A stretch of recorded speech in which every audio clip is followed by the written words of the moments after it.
RRB NTPC 2021 সালে আসা একটা অ্যালজেব্রার কোশ্চেন দেখো কি বলছে।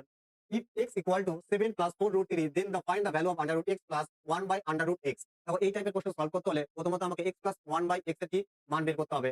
দেখো এখানে x equal to 7 plus 4 root 3 দেওয়া রয়েছে, তাহলে এখান থেকে 1 by x হয়ে যাবে 7 minus 4 root 3। জাস্ট এই প্লাস সাইনটা কি হয়ে যাবে মাইনাসে কনভার্ট হয়ে যাবে। তাহলে x আর 1 by x যদি আমরা কি করে দিই প্লাস করে দিই তাহলে কি পাবো দেখো প্লাস 4√3 মাইনাস 4√3 কি হয়ে যাবে ক্যান্সেল হয়ে যাবে, তাহলে 7 প্লাস 7 কি হয়ে যাবে 14 হয়ে যাবে। এখান থেকে আমরা পেয়ে গেছি x প্লাস 1 বাই x কি 14। দেখো একটা আইডেন্টিটি রয়েছে x প্লাস 1 বাই x যদি ইকুয়াল টু যদি কি হয় t হয়, তাহলে under root x plus 1 by under root x সমান সমান হয়ে যাবে t প্লাস 2 এর কি আন্ডার রুট। যদি মাইনাসে চাই তাহলে under root x minus 1 by under root x equal to হয়ে যাবে t মাইনাস 2 এর কি আন্ডার রুট। এবার দেখো আমাদের কোশ্চেনে কি দিয়েছে প্লাসে চেয়েছে, তাহলে এখানে t ইকুয়াল টু কি হয়ে যাবে 14, তাহলে কি করতে হবে এই 14 এর কি করতে হবে সাথে 2 প্লাস করে কি করে দেবে আন্ডার রুট করে যাবে। 14 প্লাস 2 কি আমার 16, 16 এর যদি আন্ডার রুট করি আমার কি হবে রাইট আনসার কি হয়ে যাবে 4 হয়ে যাবে।